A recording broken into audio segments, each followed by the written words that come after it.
Honey? Honey? Wake up, honey. Well, honey, have you decided what you want to be when you grow up? Yes, Mommy. I want to be corrupt. Corrupt? That isn't an occupation, honey. I meant, what job would you like? Why do you want to be corrupt? Because corrupt people get all the money. They trade favors with their friends. Each one gets money or gifts, and everyone is happy. That's nice. You can be small and corrupt, or big and corrupt. You can get on the covers of magazines, and universities and cities give you awards because of all the money you have. Everyone likes you. People look up to you because you have money.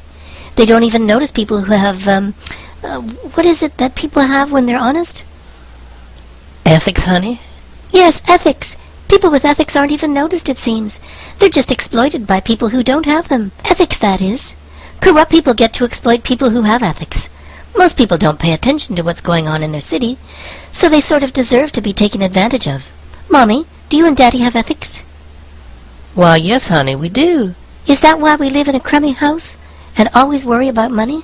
Well, yes, in a way it's true. Actually, what you're saying is all true, but at least we can look you in the eye and have you know that we are honest in every way. We never took anything that we didn't earn through intelligence and hard work. Everything we have, we earned. Look, I'm 9, and I'm already bankrupt. I haven't even had a chance to make my own debts, and I get stuck with yours. See, that's why I want to be corrupt. I want something for nothing. I want expensive lunches and have someone else pay for it. I want to charge everything off to an expense account and get away with it. I never want to take the bus. The bus is probably full of people with ethics, breathing ethics all over you. Yuck! I'd rather be the driver of the bus with a strong union extorting money from all of the passengers stuck in the back with their stinking ethics.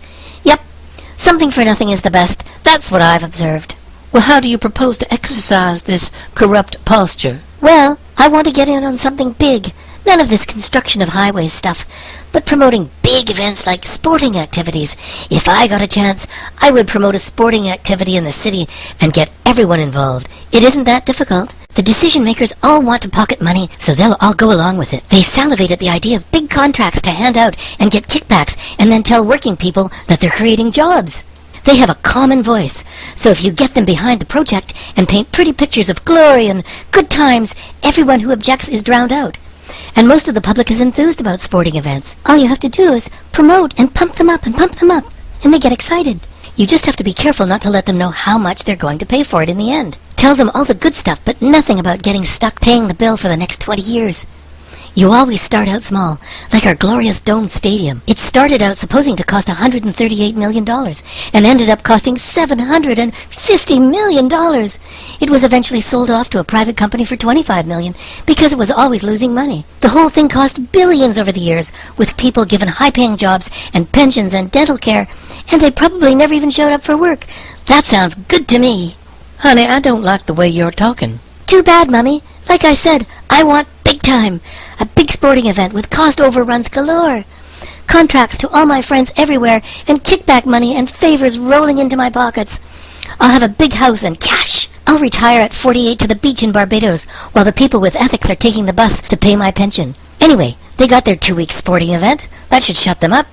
Big sporting projects take time. What if people object? What if they stop the project?